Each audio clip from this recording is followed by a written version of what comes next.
Et nous commençons donc avec cette polémique à l'Institut d'études de politique. Une étudiante voilée a été désignée par un professeur comme un cheval de Troie de l'islamisme. Le professeur assume cette analyse. L'étudiante, elle, souhaite que la controverse s'éteigne. Frédéric Renard et François Bombard.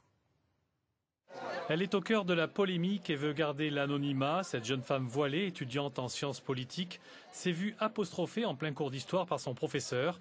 Elle représente selon lui une entorse à la laïcité.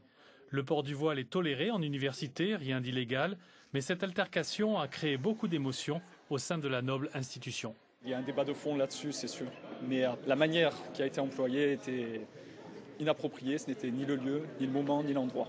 On était en cours d'histoire, on s'attendait à faire court. On ne s'attendait pas à avoir un débat ou une attaque personnelle plus exactement sur ce sujet. C'est quelque chose qui a été mal vécu pour elle, mais aussi par les autres élèves qui ne savaient pas comment réagir. Est-ce qu'on doit continuer à écouter son cours ou est-ce qu'on doit partir et montrer au professeur qu'on n'est pas du tout d'accord avec ce qu'il est en train de faire, parce que ce n'est pas quelque chose de raisonnable de faire ça. Jean-Claude Geoffrey exerce depuis 40 ans. Il reconnaît que le voile est une nouveauté à l'Institut des sciences politiques. Il se défend de tout racisme ou islamophobie. Il est persuadé que ce voile, dans son cours, est une provocation. Je n'agresserai pas cette étudiante, je ne l'ai jamais agressée, puisque j'ai simplement fait remarquer qu'elle gênait ses camarades en amphi. Et pas seulement en amphi, car il y a eu d'autres incidents qui ont précédé. Elle est totalement manipulée. Elle me fait pitié de voir une jeunesse avec ce vêtement qui, pour nous, incarne tellement de choses, de ce que n'est pas l'islam.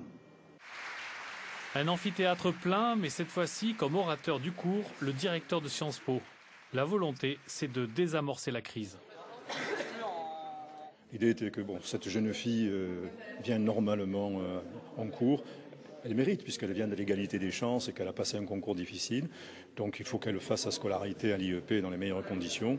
Donc voilà, l'apaisement, qu'il y ait du débat, parce que Sciences Po est un lieu de débat. Encore une fois, toutes les opinions peuvent être émises, dans la limite, bien évidemment, des règles de courtoisie.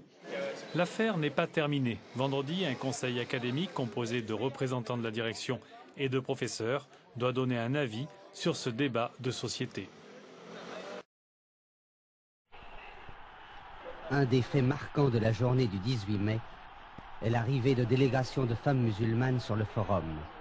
Pour prouver et affirmer leur émancipation, dans la soirée, elles brûlèrent leur voile. Allô, allô, les femmes musulmanes arrivent, veuillez leur laisser le passage, s'il vous plaît.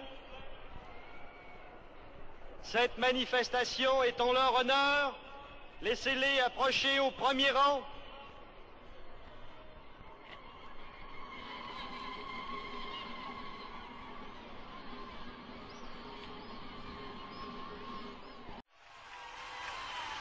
Mais vous avez compris!